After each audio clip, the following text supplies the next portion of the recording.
Welcome everyone to the Pointless Point podcast, where we're going to be talking about round 14, the Italian Grand Prix, and I'm here with Justin and Lee, our first guest host. How are you two doing? Doing pretty Yeah, good, mate. Just this is our first podcast. So I'm very excited, and I'm very happy to have Flea on board with us. Yeah, definitely, and definitely got a lot to talk about in this, haven't we, Lee? oh yeah, it was quite dramatic weekend, I would say.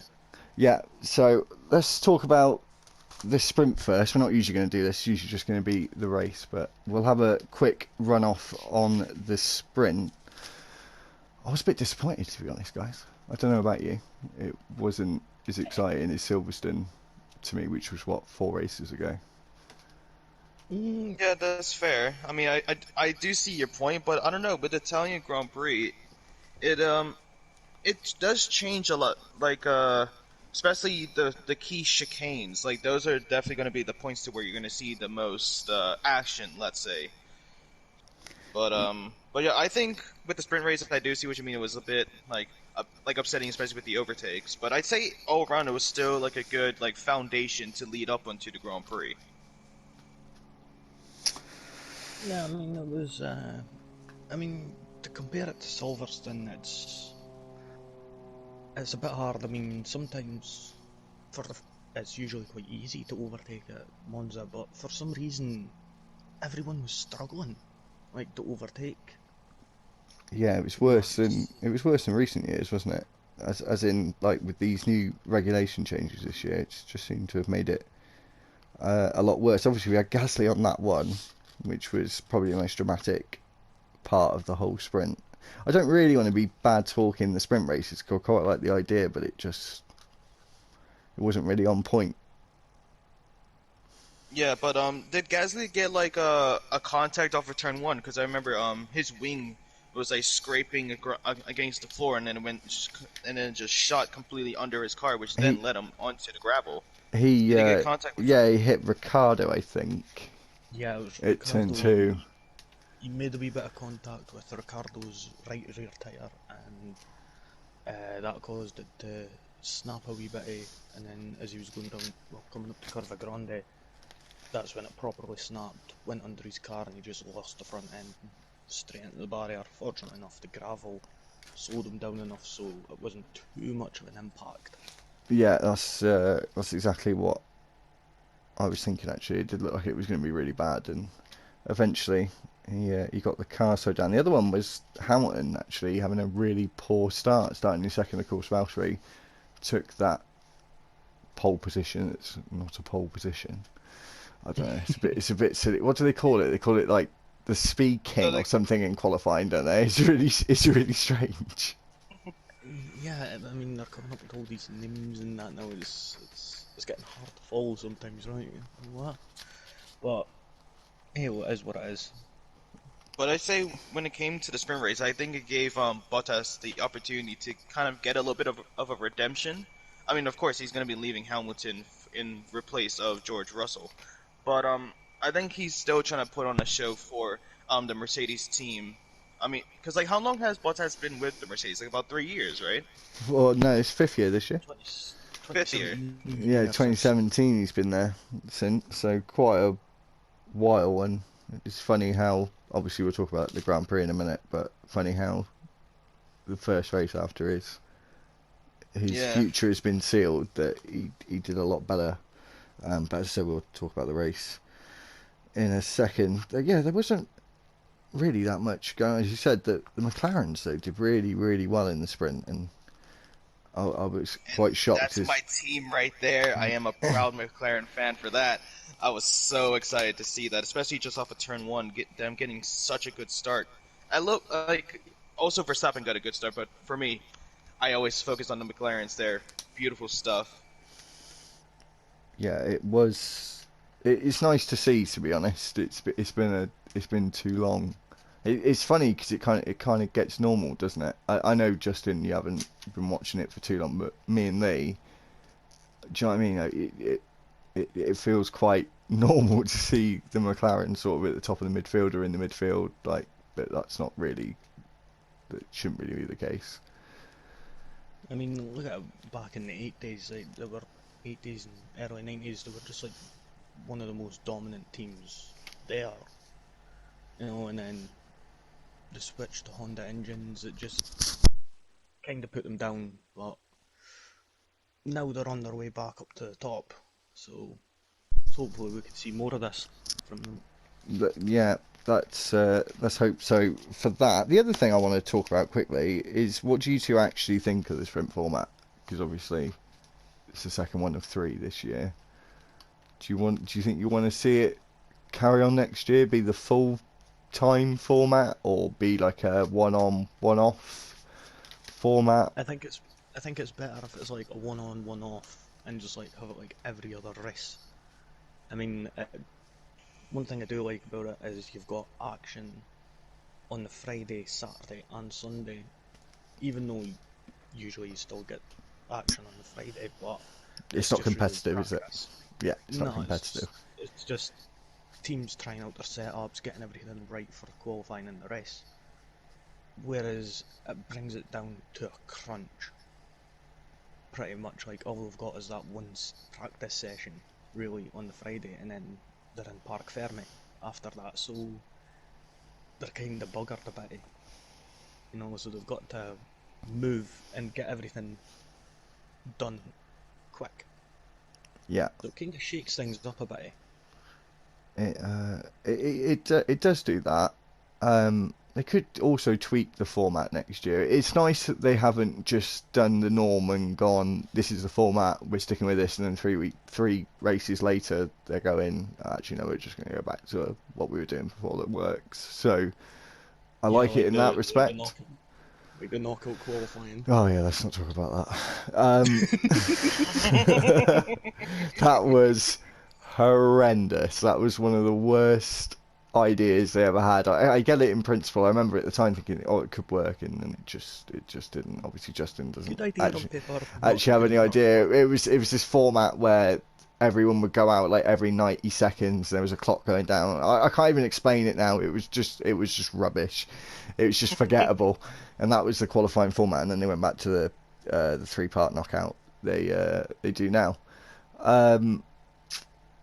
Guys, we're already at almost 8 minutes. It's already flying. So anyway, we'll go to talk about Valtteri taking his first not win of the season, and obviously happened to start at the back for the race. So, as I said a minute ago, I think he did a lot better than he has done all year. I'm gonna have to agree with you with that. I don't know. It's just like with him being already gonna have to be transferred, I think it gave him much more of like a relaxing like type of feeling. Like he doesn't have to prove himself that much because he's already gonna be leaving the team, but he still wants to leave on a good note. So he had like a little bit of pressure on himself just to get to leave on a good note. But I say all round, like I think he just had like a burden on him, like just constantly being the number 2 driver compared to Lewis Hamilton, of course. But I think with this race, with him actually, well, kind of harsh to say, but being forced to leave, I think he's trying to like prove himself to both the Mercedes team and the Mercedes fans just how good of a driver that he is, and I believe that he has proved that in both the sprint race and the Grand Prix. Of course, it's going to be a challenge for him starting from the back since he did get a engine change during the I think it was it during the practice or the qualifying that he got that engine change? I can't remember, but it doesn't matter anyway. Obviously, got there. But they had to take the penalty anyway, didn't they? So Yeah. I was just a bit confused as how he didn't start at the back on the sprint quali, to be honest, because it was before the sprint quali that he got it. I was like, that's just a bit confusing to me.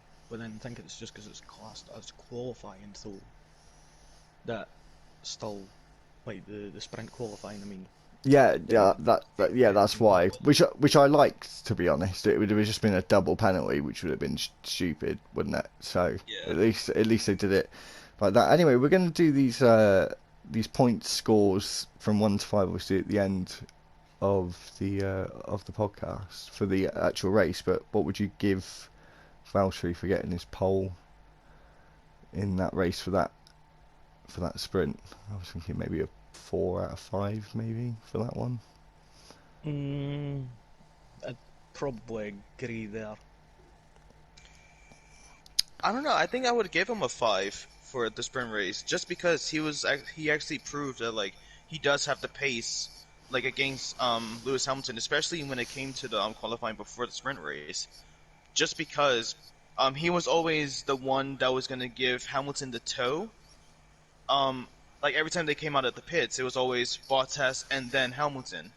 But Bottas proved that like he does have the skills and does have the pace where he could challenge the top drivers in Formula One.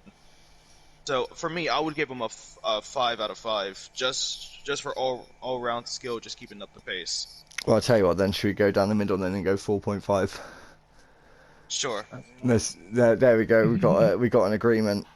So, just finished talking about the sprint, so we'll obviously now go to probably one of the best races we've had all year. Obviously, time of recording this, we've had, what, an hour and a half since the race is finished. We haven't seen every driver's reactions. I don't know about you, I've seen the top 3 and the big 2, which we'll talk about in a minute.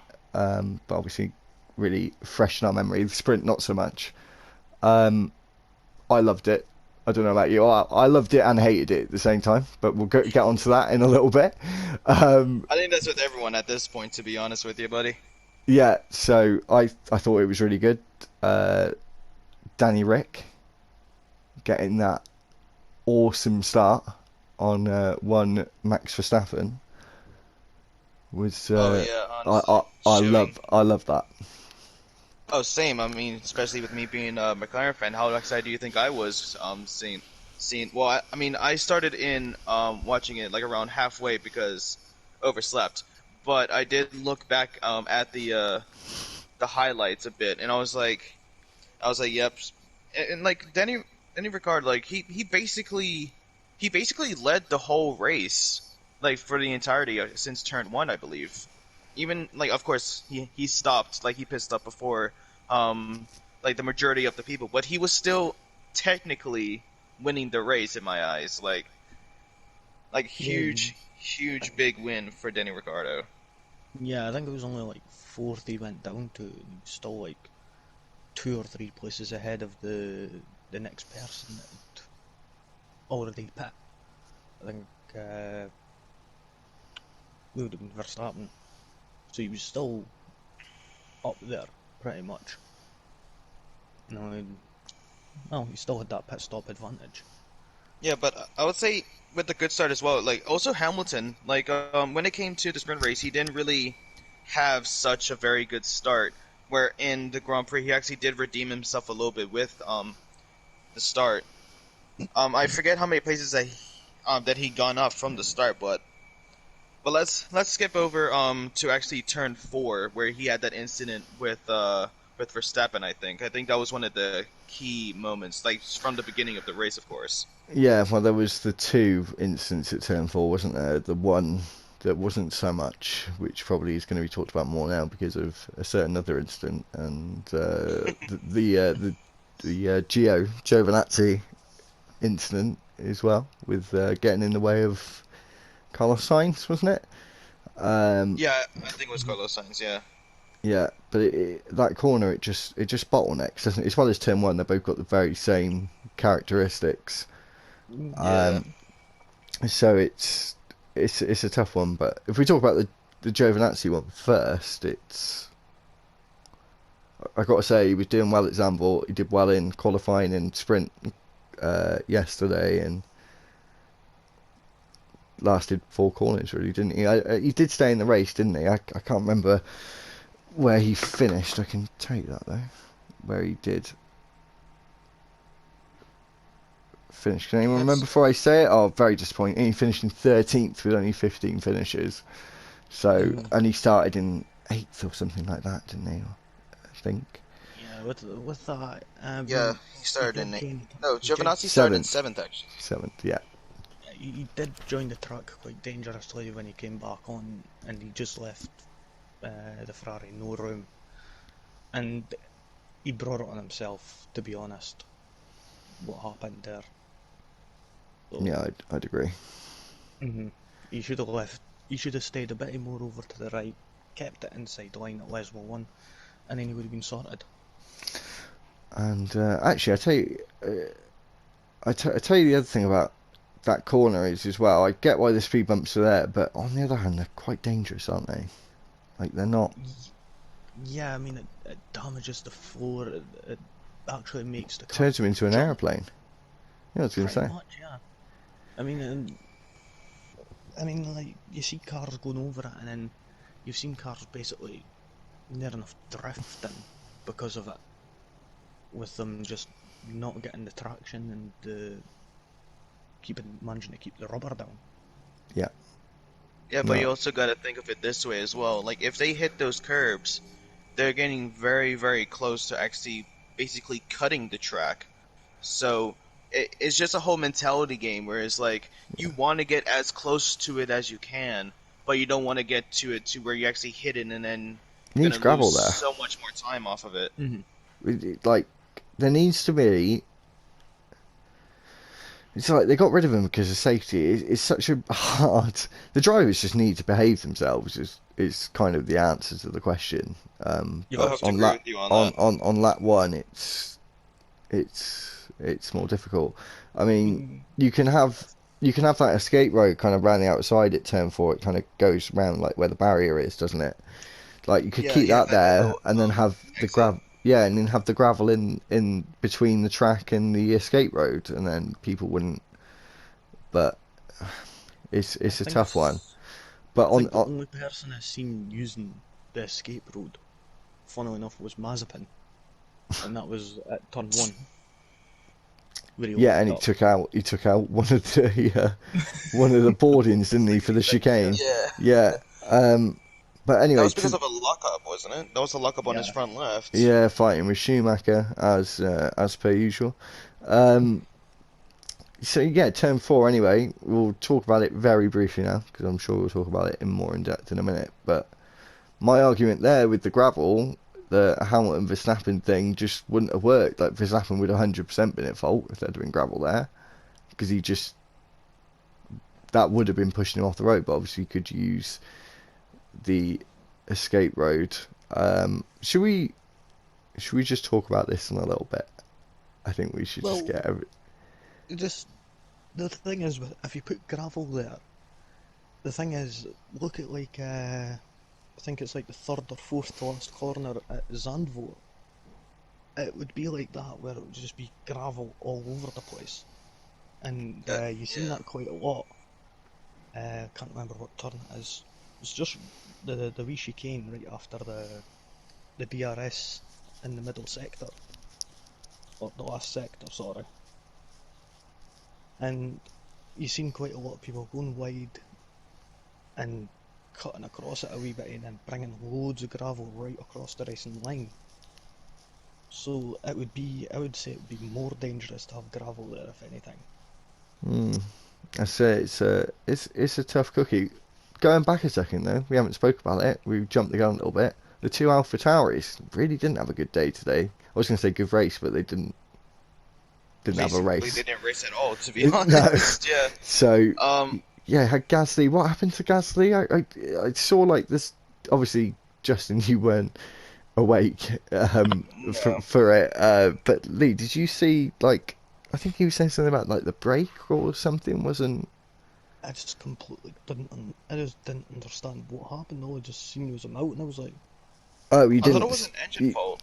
I saw like the pre-race a little bit, and he went out on his like reconnaissance installation laps, whatever you want to call them, and he was saying about the brake, and then Yuki was on the grid, and then literally was like they'd already done like the F1 intro, and then they said like his car was being pushed off the grid. And they didn't really give a reason why. So I'm assuming it might have been for the same thing, but I was oh, I remember it was something to do with like the hydraulics. They were needing to. okay, I think it was like a hydraulic leak, right, and to fix that and Oh. get it done, it would took quite a bit of time. Because I remember hearing them saying that, like, just as they're way to go in the formation lap, and I was like, they're not getting that fixed. Well, That's it's gotta be bugging very me. upsetting for him as well. Like, sorry to cut you off there, but it's like if you guys flash back to last year, wasn't like didn't Pierre Gasly actually win the Italian Grand Prix last year? Yeah, he Yeah. did. Yeah, Yeah, so so it's it's gotta polar be a opposites. huge upset. Yeah, Yeah, yeah, from winning it to not even getting to the starting grid. Like, it gotta be so so upsetting for him. uh, so anyway, covered the AlphaTauri's miserable day, and of course Giovinazzi got 5 second penalty for that incident with Sainz, and the other one, of course, was. Did anyone else see the? Well, it's up to Lee really.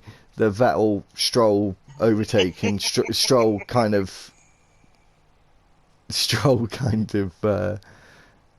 cut him off, didn't he? And he lost about 4 places. I can't remember if it was lap 1 or lap 2. It was ridiculous. I might have been too focused on the front bit of the park, to be honest, and missed Yeah, that maybe. yeah, it was quite bad. It wasn't like a bad overtake, but it was just sort of in a sketchy place, and he just cost his teammate like 4 positions in the end, going through the two less mows. Ooh. Um, yeah, so that was not very good for Vettel, for the Aston Martin team in general, to be honest. And the other one was Vettel and Ocon. Must have seen that one. He really didn't have a good day, Vettel. No, it's he didn't leave him. He didn't leave him a lot of space, to be honest. And the touched wheels, it was kind of reminiscent of Leclerc. In Hamilton. The other, yeah, was it 2 years ago? I think it was. Yeah, and you'd probably argue with me that Leclerc left him enough space, but that's for another day. Um, as uh, but yeah, Ocon and Vettel, and of course we'll talk about that in a bit. But George was having a really good race as well, like up in ninth. It's funny, isn't it? As soon as the Williams have got some points, that's it now. They're like a midfield team. They're like a lower midfield team now. They're like fighting with like the Alpines now. I couldn't Yeah, I couldn't believe they've it. came on really strong, like especially from the start of the season. Like the considerable amount of gains that they've made over the past like few months has been incredible.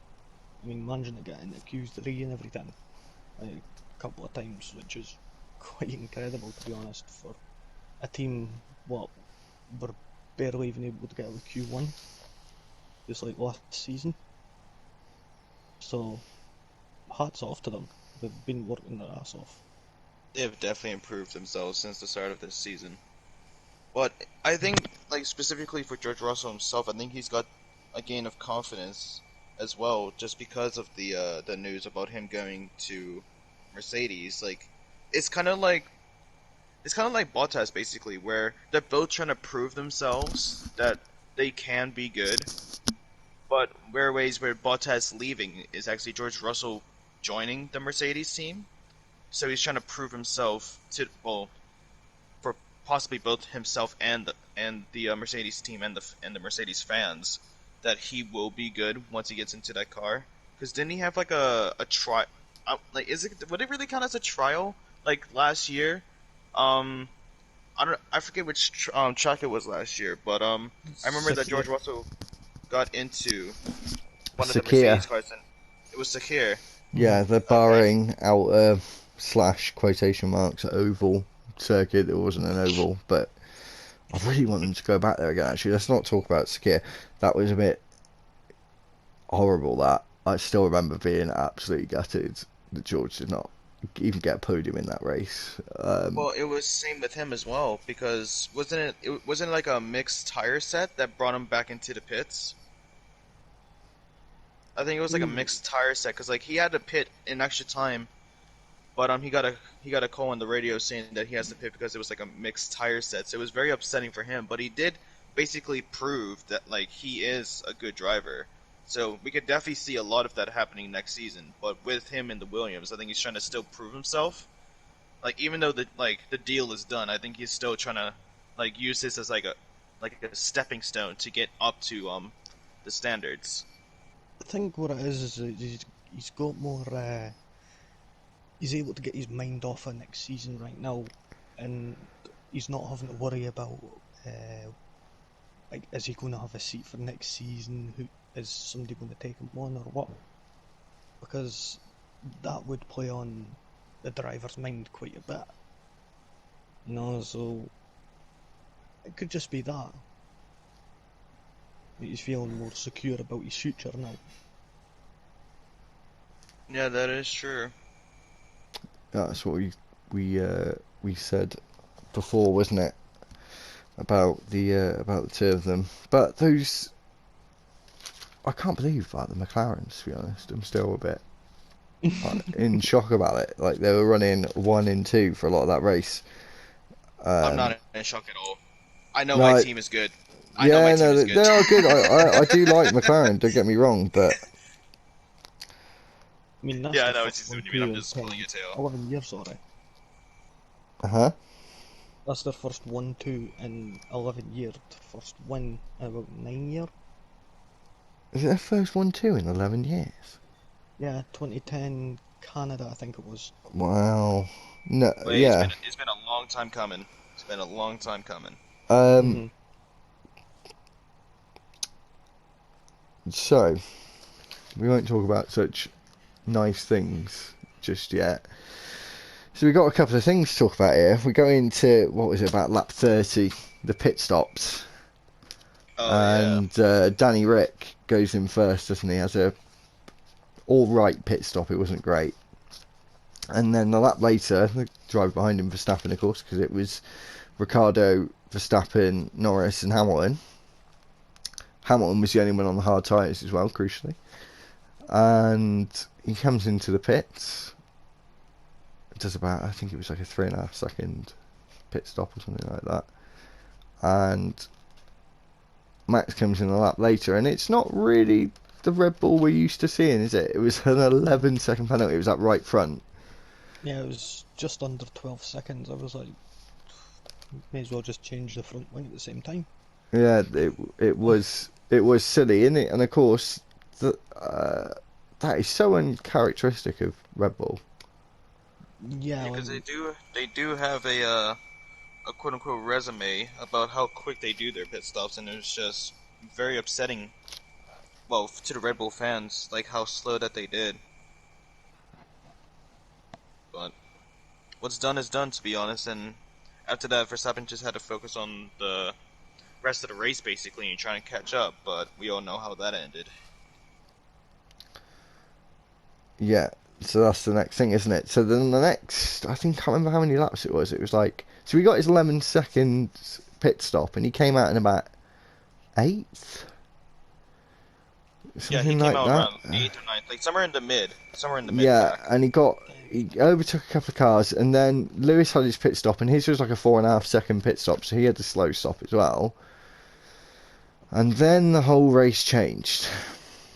Yeah, because Because, that was right after Hamilton came out of the pits as well. and of course, Hamilton had just overtaken Lando as well, crucially, so he got that move done, just. And then we thought, I guess you two thought, we'd be seeing a fight for the lead between Hamilton and Verstappen, and more than likely Hamilton pulling away a bit on those mediums compared to the hards. And in all honesty, I was actually surprised that Hamilton came in as early as he did. I did. I thought should have been a few laps later, like 5 laps later, maybe. Would have probably been a little bit better. I mean, you could have done a hard to soft, but then we don't know what data is getting sent and what would be the best strategy calling that properly. But it was kind of surprising that I would say they did have quite a bit of life left in them. Yeah, they did. They would have done. I would have thought as well. But anyway, at the pits, Ricardo goes past on the left, doesn't he? And then Verstappen's firmly in his mirrors. That never-changing Red Bull livery. Um, as we see him come into turn one, and Hamilton's got the inside line, of course, and just sort of tries to run him out of road a little bit, and then we get to turn two. Yeah, Yeah. you mean you see with Verstappen not backing out and Hamilton pushing him a wee bit, he kind of ended up going across the curb a bit much and just lost the traction. Like, basically, what happens with them sausage curbs. They're not the best, to be honest. I mean, No. we've seen in the past, like, what sort of stuff they could do to a car. I mean, I think it was like, what, the F3 last year? Or the year before? Yeah, Coming around Parabolica. yeah. I remember airplane crash. I was like a bloody airplane crash. I was like, whoa. It was scary. it was a yeah, it wasn't great. But first question, guys. We'll start with Justin. Who's at fault, or who's not at fault, or what do you For me, think? I say both. I say both are at fault at that point because, well, I'll tell you why. At first, I thought it was mainly Hamilton's fault, but now looking back over it, I'd say that both of the drivers are at fault at this point because you could definitely tell once Hamilton came out of that pit lane, he instantly tried to defend Verstappen, and Verstappen knew at that point Hamilton was going to do everything in his power to keep him in the rearview mirror. So he went completely to the side, tried to squeeze him as far wide as he could. Sorry, and then cut on the inside of turn one, and then he was closing the gap. At that point, even though Verstappen was there, he should have at least backed out a little bit, just so, because like he already knew that Hamilton was going to give him the space. But then again, if Hamilton did see that Verstappen wasn't going to like come out of that, he should have still given the space regardless if he was there or not, because he knows that there was someone in contention. So, Yeah. for me, for that reason, I say that was both the drivers, Hamilton for not like knowing his surroundings fully, and Verstappen just I mean just for being a little bit too aggressive off of turn two. I Like for mean, me, that's my reasoning. I What about you, Lee? they're, I've heard your opinion they're already, but both fighting really hard for the championship. I mean, Hamilton's been in the lead in the championship. Verstappen's been in the lead. Verstappen is back and forth, virtually every race. So they're they're both going to be going for it. But then you see that Hamilton does cut across. He does leave him like a car's width of space, but he squeezes him as much as legally possible. Keeps him right on the outside as much as possible to try and give him a really terrible line going into two. So he has to make it as tight as he could. But he pushes him just that wee bit too much. Fair enough. Verstappen could have went and backed out and done what Perez done later on in the race and just went across the sausage curbs, but he elected not to. And well, the sausage curb kind of bounced him up in the air, left him no grip, plus the tyre contact, and then, well, the evident end of both the races. yeah, as I said before, quite heavily about it. We started talking about on lap one, turn four. As we said, I've heard what both drivers had to say about it, and the thing is, if Lewis doesn't back out at turn four, they're having a crash. Mm-hmm. If Max doesn't back out at turn one, as he didn't, they had a crash. He couldn't argue he had nowhere to go because he had somewhere to go, not where he wanted to go, but he had somewhere to go. And and it would have slowed down him completely. But then I again, just you always have to go with the safe option. I think, like when it comes to races like this, if you're in that situation, I always try to see what would be the safest option at that point. Like in Verstappen's case, it's not going to where Mazepin went, where he hit one of the arrows.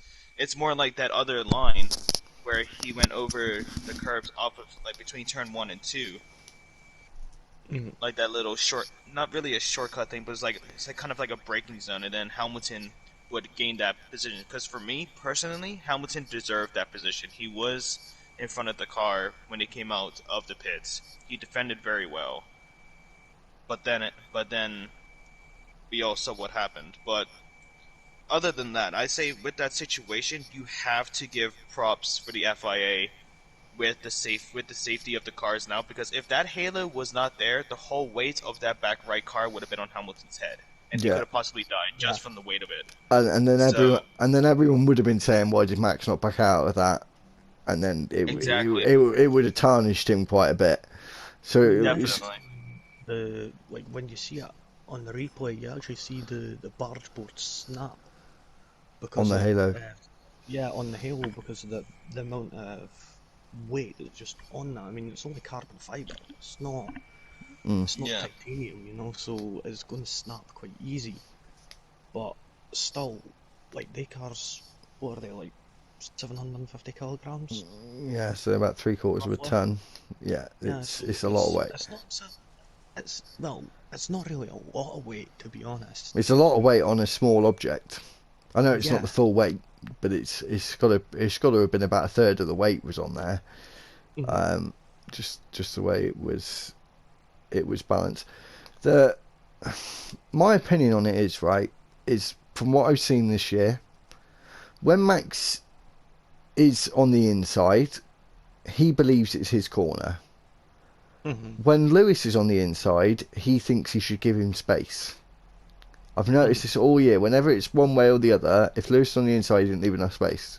If Max is on the inside, it's his corner.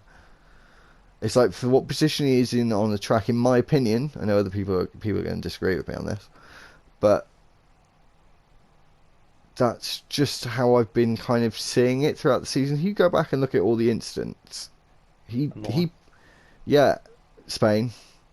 You Mhm. know, if Spain if for. if Lewis doesn't back out of these incidents, they would have all been crashes. Every single Mhm. one. Like, no question. You can kind of get away with him a lot. It's wet. You don't really know where the breaking point is. It's all a bit of a mystery. So you can kind of give him a bit of slack on that one. Mhm. But, yeah, I mean, don't get me wrong. I think Britain is a racing... I know Lewis got the penalty, but I think Britain's a racing incident. I think they both, again, could have done more not to have an impact. Um, but I don't know Between the about... two of them, it's like a game of chicken, really. Yeah, and I always think that Max wants to play that game first. Mhm. I it's mean, just a clash of egos at it's. that point. I mean, I'm not gonna lie. Both of them do really have inflated egos. They both are real race drivers. They both want that win, want the world championship, as many points as they could. So they're not going to give up easy. They're going to be going for it, giving it everything they've got. So it's one of them. What do you do, really? Do you Yeah, back out and wait, or do you just risk it and go for it? It's one of them like high risk, high reward type things.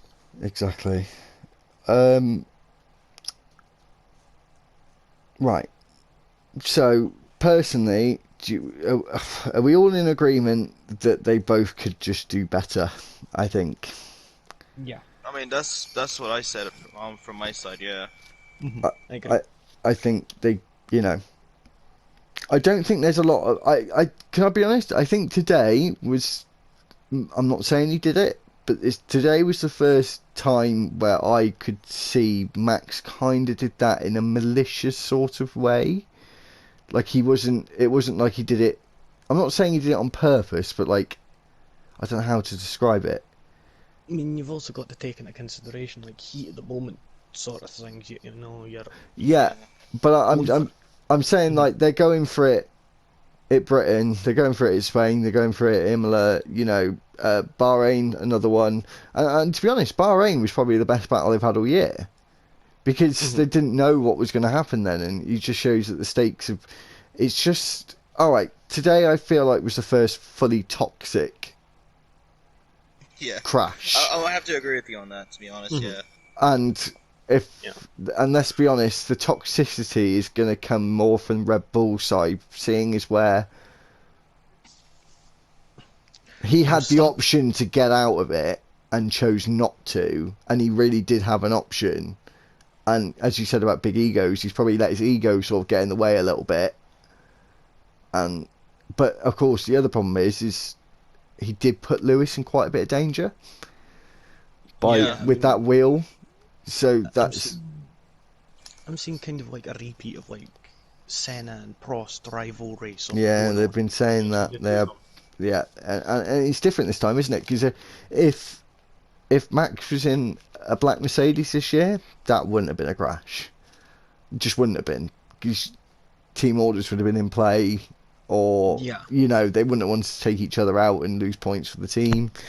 That wouldn't have happened. But because one's in a black car and one's in a blue car, or a purpley kind of car. I shouldn't have gone with the colour of Red Bull because I can't really describe it. But you know what I mean? Kind of like a color palette, yeah. And the both came out with bruises. Anyway, after that little incident on about lap 33, I think. And by the way, we will put pictures. I will put pictures of the incident, so you'll be able to see what we've been talking about in this. And I probably will put turn 4 pictures up as well for anyone that's watching on YouTube. So after that, I had reminiscent 2020 vibes. After that incident, Hamilton caused an issue. Hamilton Verstappen this time, but Hamilton last year. Hamilton was involved in both issues that caused a wild card to win the race. Not so wild as last year, but still. And then we got the fight, and we haven't spoken about him really. Bottas had an amazing race up until the last 15 laps. Yeah, I think his problem was he pushed them tyres too quick, too early, and he didn't let them get a chance to get up to speed properly. I mean, they've said it before in the past. The first couple of laps when you come out the garage, come out the pits, sorry, break them in slowly pretty much. It's like a pair of shoes. You know, you don't just go out there and start running on them right away. You know, because it'll drastically shorten the life of them, and you'll not get as much grip near the end. So I think that was his problem, and then plus following at Monza was a lot harder this season somehow. Sorry, Lee, you said about not running a pair of shoes. You don't run in them when you get a pair of new shoes. Mhm. Yeah, But that's what you always have to do, mate. When or to break them in. I mean, you don't. You walk about in them. You do because you nick all your shoes and you have to run away from security guards. But everyone else. Oh, enough of that now. Come on. Yeah, you don't want to get caught now. Come on now. But anyway, off topic. You second. Talking. Help yourself. No, I couldn't. And I was waiting for you to finish. I had thought that straight away, but I thought I'd be somewhat respectful and wait for you to finish. But he just sort of run out. I feel like sometimes the pressure gets to Valtteri too much. Like he knows he can win something, and then he just sort of fluffs it. Well, I remember right after the races ended, he definitely put a lot of pressure on himself because he actually promised his team that he was going to get a podium. So he pushed those tires, especially when he was battling Leclerc for the laps that were left, the last 3 or 4 laps. He was, even when it came to the back tires, he was locking up a lot, especially in turn 1. Just trying to see if he can get the pace to pass Leclerc. But at the end of the day, he did, and he did get into the podium, so he did fulfill his promise. But then again, I think that he would have gone a lot higher if he preserved those, like as you guys said, if he preserved those tires early on, because that he did prove that he did have the pace. But it's just like when it came to the end, it's just he kind of threw it away for himself. Yeah, he could have done. He did do really well. I mean, that safety car did help him quite a bit when he managed to get in and get basically a cheap pit stop and get in there and get out in like half the time it usually would take, pretty much. So, well, it's just one of these things that sometimes it works out for you, sometimes it doesn't, but he did come from 19th on the grid to get a podium, which is really, really well done to him. Not going to be picky. He was actually 18th on the grid because Yuki was out as well. But you know, but yeah, no, 18th on the grid. It, didn't you? Yeah, I did. 18th on the grid to third. Of course, getting that third. Technically, the 19th grid position. All right, I'll give you that one. Talking about him getting his third, of course, he didn't finish third on the road, did he? He finished fourth, but Perez. Why? There was the incident with. It was Leclerc. Was it? Yeah. Was it Leclerc? Yeah. But why? Yeah. Why didn't he just give the place straight back and then get DRS down the back? I don't get it. Like, if you. I mean, it cost him what, 2-3 places? I think Yeah, it was. and it would have only cost him one place if he'd have given it back. So, and they did that yesterday as well. They got sort of like a slap on the wrist from the stewards, didn't they? When he did it yesterday, and he's sort of been chancing his arm all weekend. I remember Crofty saying in the commentary that he's sort of been chancing his arm all weekend, and obviously, as he said, his luck paid off. Luck didn't pay off in the end, did it? Luck ran out. It was actually almost the same for Norris as well. I don't know if you guys remember, but right after the safety car, off of the final turn, like the final huge right-hand turn, Norris did go out of the racing of like the track, just so he can get the shotgun exit, and that was his second warning at that point. So Norris, like, of course, before, like, right after the he got the team rules saying stay behind Ricardo and don't challenge for first place finish. He had to like be very, very conservative, but still keep the pace, because if he got one more warning, that would have been a time penalty, and he probably would have gone down to fourth place, and then it would have been a McLaren, Mercedes, and a Ferrari at that point.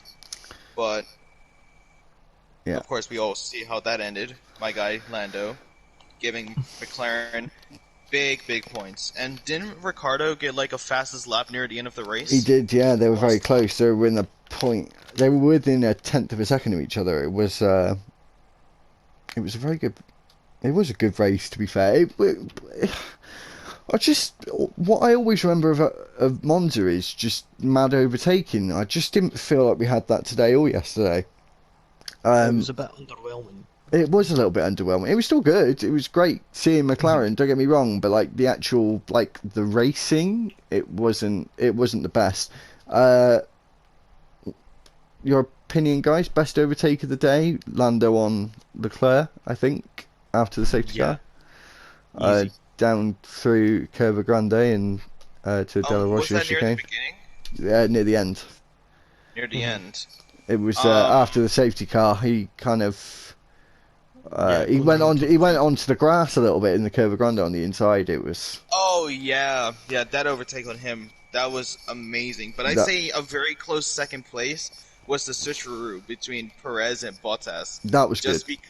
because I remember seeing the replay after, and the head of Mercedes was like watching the race, and he was celebrating so much off of turn 4, and then once he saw turn 5, he was like, "Well, yeah, Toto, well, yeah, that was rather that was quite amusing, to be honest. Yeah, Toto's always like that. It was funny to see that after. It was just like it was like the yes, wait, no, like right after. But I'd say very good skill to Perez, like getting the shotgun exit off of turn 5 just to regain that position. Like, I'd say that was very good for him, but Yeah, it was Bottas like did get his back. it was like Toto was wanting to be mad, and he tried to be, but he just couldn't because it was just that good of an overtake. To be honest, you know, Yeah. it was then like you seen his face. He was like, "I want to be mad, but I just can't." Yeah, no, I agree with you. It was bloody funny. I have to admit. But let's go. But before we go on, actually going back to Norris and Leclerc with that overtake, do you know how big of a pack, like of balls, that you have to actually go onto the inside of that turn, especially on the grass? Yeah, Like no. that was ballsy for Lando Norris. Yeah, Like, he definitely made those balls stick, didn't he? As some people who wouldn't have listened to me before, I got quite an iconic commentary from on this channel actually, from a league race that we that we did last year at China, but we won't go into that. Right, so obviously Ricardo winning the race. Thanks, mate. I'm sorry. Hold up. Ricardo winning the race, and the last point I've got down is the overtakes of the season award. Vettel's got 90. Yeah, I did see that. It was like near the end. It wasn't it like Vettel, then Perez, and then Alonso, I believe, was like the top 3. Yeah, Yeah. 90, 82, and then 81. Yeah. Oh, there you go. Who was second and thirdly? It was Perez and Perez. Alonso. Ah, yeah. okay. Right. Has anyone else? Obviously, Ricardo's amazing win, but which I think doesn't need many words about it. He drove a bloody great race. I have to admit, it was Ricardo One of old, thing- wasn't it? It was Ricardo from Yeah. obviously Justin doesn't know too much, but Lee, it was like Ricardo at Red Bull. It was mega. Yeah, he was just incredible from lights to flag. And Well, look- actually, I did remember sorry there. I That's remember the commentators. I forget who it was, but I remember one of them was saying it like with McLaren, it was what Ricardo drove like he was like the youngster at Red Bull, and then now they have the future star of Lando Norris. So I remember them mentioning that near the end of the race, but yeah, there's actually at the end of the race there was only one thing I was kind of upset about. Lando not winning. Why didn't Bottas join in with the shoey? Because would Like you? you saw like Lewis Hamilton did it the last time when Ricardo was in the Renault getting podium. Yeah, he did. He did. To be fair, Like- but it Like, is. come on, It Bottas, is you a gotta bit. join in with the group. It is Like, a bit. It is a bit gross. but it's still funny to see. Come on, like It was quite funny, but no, Ricardo drove a great race, and it's lovely to see McLaren on top. And just a quick little side note, my girlfriend put a £1 bet on yesterday for the sprint race for Lando, and some people might have heard that. Lando had quite high odds. Daniel today, she could have voted. She only had a £3 bet, £1. Was tempted to put it on Daniel Ricciardo today, and it was 200 to 1, and she didn't. oh wow. So That's the usual that happens. You're like that, right? So and so's gonna win, and you're like, you don't put it on, and they win. yeah, You do put it on, and they don't win. right. So, gentlemen, we're now going to move on to our final part, which we said we were going to do.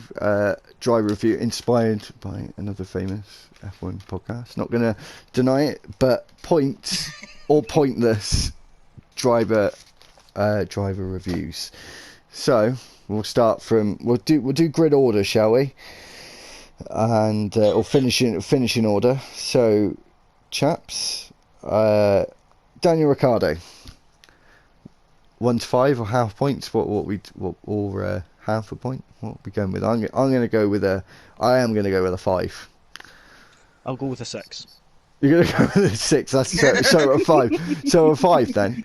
And I'm assuming Justin, you're Alright. gonna be the same. Well, of course, McLaren all the way. I have to give him a 5 at that point. He won the race. I mean, Yeah, he did just drive a spectacular race. So yeah, so that's a 5 for Lando. Make sure someone's writing this down, please. Paper turning. Norris came home in second. Not I'd say, not gonna give him I'm gonna give him a 4.5, 4.5, because you think I gotta give him a 5, mate. you're gonna I give him a got it. 5 because Of course I so am. so Lee, you are the decider. 5. Come on, Lee. Come on, give I'm it No to peer me. pressure. Right. I'm Come going on. to say a 4.5 for the reason Damn! Come that on! he was just brilliant the whole race. He played the team game at the end, decided to just hang back and stay in second place and just defend from Perez and Bottas, which was brilliant, to be honest. I'm disappointed, Lee. Yeah. I'm disappointed in you. The only reason why he's not getting it is because Ricardo got the win, and I think you deserve that extra half a point. Bottas, I'm going to give him a 5. I think you got to today. I think it was his best race of the year, regardless of those last like 10, 15 laps. I think that was probably his best 4.5 race. for me. Like, he had an amazing race, but come on, I would say a 4 because, well, he could have done better at the end because what he did, it was just with Exactly. with the safety car coming out, it didn't really play into his hands with coming out at the time it did. If it was maybe a few laps later, then yeah, it could have been better. And he kind of just went for it on them medium tyres when he got them on, so it wasn't the best, to be honest, at the end, but at the start he was just phenomenal. Phenomenal. You had to get that precise there, didn't you, Lee? So we're going for a 4.5 on that one then, are we? Is that fair? Yeah, I guess so. That's That's right down the middle. I had 4.5 and he had a 4, so it Yeah, evens out. yeah. Leclerc, the first of the Tifosi's favourite. Didn't actually talk about Ferrari at all, 3.5. really. They had a very quiet race. I was going to give him a 4. I'm only gonna say 3.5 for me personally, just because near the end of the race he kind of let his positions kind of slip. Like, he got overtaken by Perez, he got overtaken amazingly by Lando Norris. I mean, there was no stopping him there, but especially the ones between his overtake on Bottas and the one on Perez, I think that he could have defended a lot more to keep that position, but I mean, it was still a good turnout for the Ferrari team. So I'm not going to put him down to like a 2 or a 3, but I'd say 3.5 for me personally is a good vote. Lee? I'll give him a 4.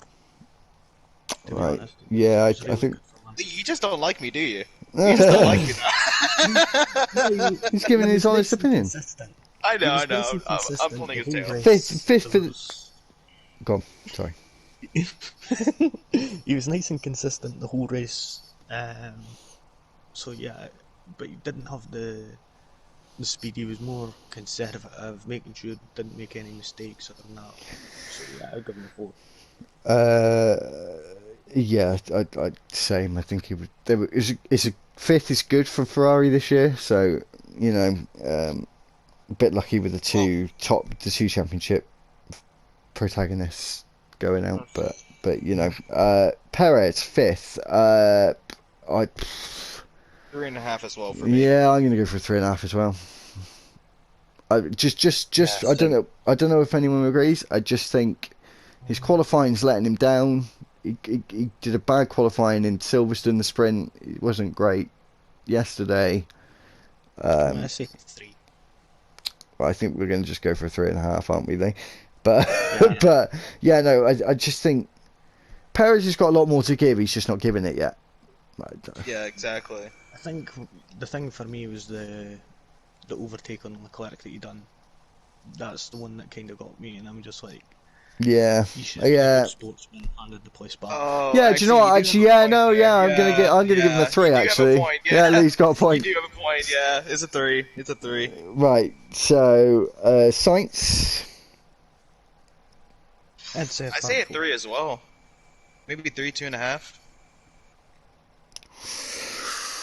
God, Where does height start?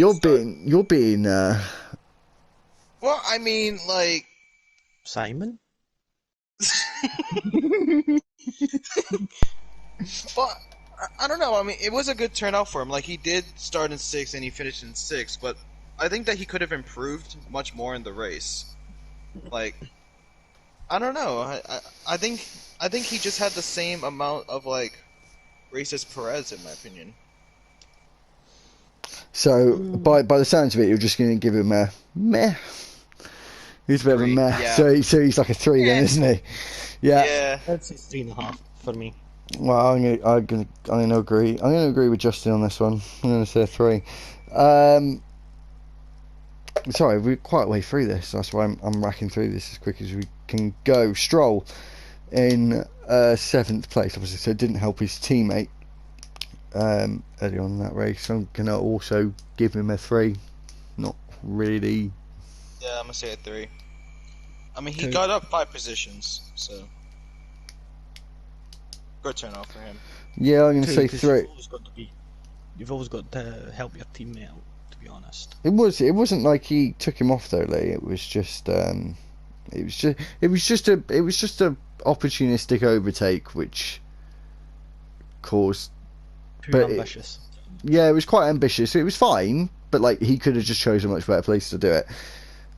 Yeah, I'll give him a 3 as well. Not really much to talk about. Alonso as well. Didn't really see these guys in the midfield at all. Like the whole No. race, like I just didn't see them. Like Alonso, I'm going to go for the 3 again.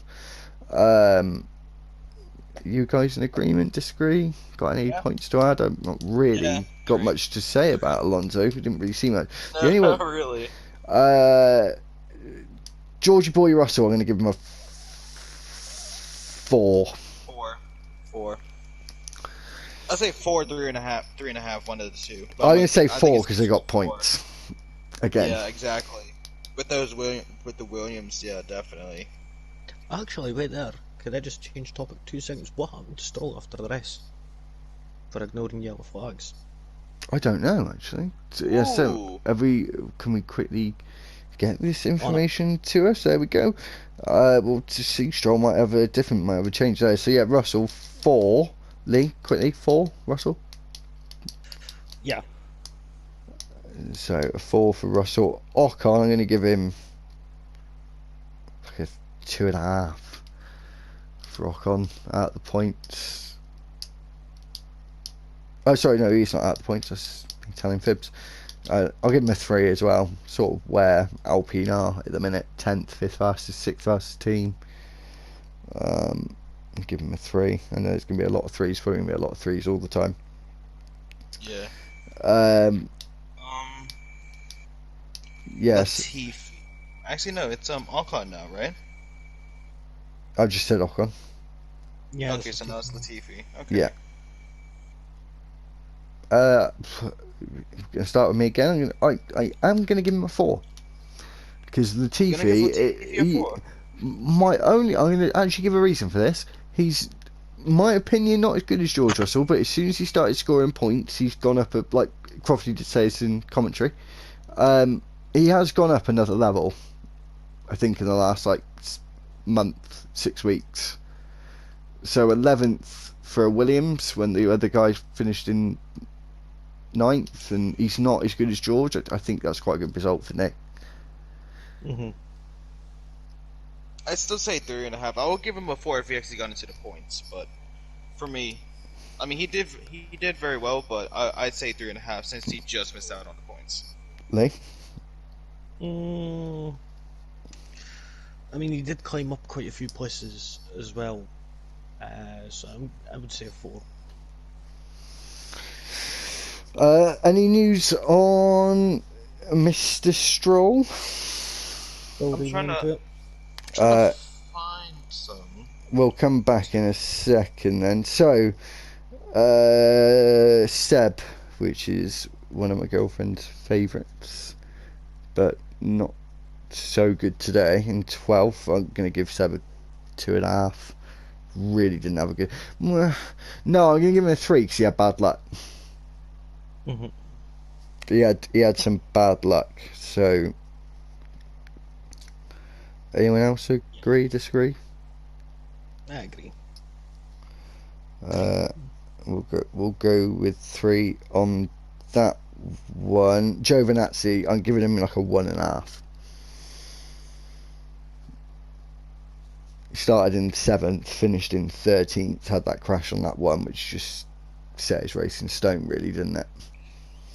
I mean, main race, yeah, he didn't do too well, but in the sprint race he done quite well, to be honest. We're only scoring the But race solely.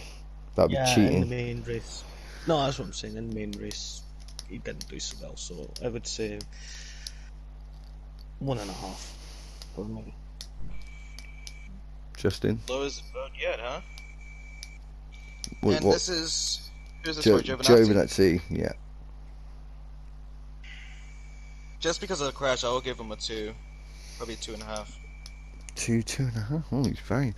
So, I think we're just gonna have to. If you can go for a 2 or 2.5, because that may change. I might just want to go with the 2. So I think that's gonna be a 1.5 then, isn't it? As it's a 2 out of 3. Kubica. I'm scoring better than Giovinazzi just because he's only had 2 races this year. Oh, that's how you say his name. Kubica, Oh yeah. Lord, I've been saying Kubica. Yeah, they do. They do. It is pronounced differently, so don't worry. Just pronounce how you want to Oh pronounce it, mate. Lord, But yeah, Kubica, I'll give him a 2.5. Just because, I'm like, gonna say 3, and I'll tell you why. I'm gonna say 3 just because who is he replacing Raikkonen just because of the COVID? yeah, Yeah. So Kubica, as you say it, I don't really know how to say his name. I think with him not having that much like how can I say this? It's not. I mean, it is kind of practice, but it's like what's it called? Like just being used to the car. Like since he owns it, like is this his like his second race yeah. This that year, he's doing? what you're trying to say, Justin, is he's not used to the car, and it's Yeah, all new to him. Sorry, mate. We've only got a couple of minutes to yeah, I go, know. so Well, that's why. you basically said it better. So Yeah. So we'll only do the people that have finished for the reviews, right? 'Cause that's only fair because they finished. that makes sense. So Schumacher is last but not least in 15, and I'm going to give Schumacher a 2. I'm gonna give him a 2.5 just because I feel like he got downsided because of his teammate. Like 2.5.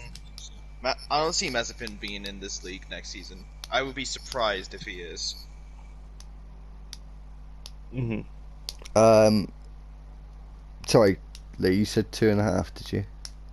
Yeah. I mean, it's just he's just been a bit unlucky. And I mean, to be honest, he's not in the best car, to be honest, and it's just the way things are right now. They're focusing on next year rather than this year, so Yeah. I'd say 2.5. Yeah. Okay, so that's it. So I'm guessing, Justin, did you write it down? I think that was Lee that wrote that down. Was it Lee? Mhm. Yeah, Lee. So quick rundown. Ricardo, 5. Ricardo 5 out of 5, Norris 4.5 out of 5, Bottas 4.5, Leclerc 4, Perez 3, Sainz 3, Stroll 3, Alonso 3, Russell 4, Ocon 3, Latifi 4, Vettel 3, Giovinazzi 1.5, Kubica, he was the one I missed out actually, and 2.5. Schumacher 2.5. 2.5 he was, yeah, and Schumacher was 2.5 as well. Right, so there you go. Next week, whoever's listening from the LFR Discord will actually create a channel, and I'll get everyone else to pick between we might just do 1 to 5 for those guys to make it a bit easier. But we'll get you guys to do it. So I think we'll call it a day, guys. I think we've covered everything. We've just done that. I really enjoyed our chat about that, actually. So Yeah, I enjoyed it as well. I mean, it's the first one, so I think that right now we'll get used to it and make it uphill from here, I believe. It'll be downhill from here. Are you sure? I don't know. I think I'll get used to this. I think I'll get used to this. Come on. It's called downhill from here because it gets easier. Not uphill. Uphill is harder, isn't it? I'm talking. I'm thinking more like on like a graph. Like we can only go up from here. That's what I meant. That's brilliant. Anyway, I hope everyone's enjoyed what we said, and obviously we do make some pointless points. I think that's why we called it that. So anyway, thanks guys. Thanks Lee for joining us. We may have Lee back next week. We may have someone else. But it will be next week in a fortnight. It's Sochi, isn't it? Of course, we won't have a podcast next week, but it will be the week after for the review for Sochi. Not looking forward to that one too much. I've got to be honest. We're not really going to have. There might be a 5-minute podcast for that because I hate Sochi. It's a rubbish venue. But of course we're going to that new track in a few years. Not sure what it's called, that circuit. The one in Russia, obviously.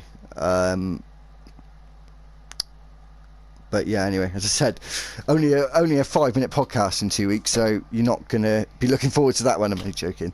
I'm sure we'll have stuff to talk about. I'm sure there's gonna be Max and Lewis things to talk about. Anyway, right, thanks very much guys. Just said that before, but thank you for joining us, Lee. Thanks Justin for the first time out, and we'll be back in 2 weeks, so goodbye everyone.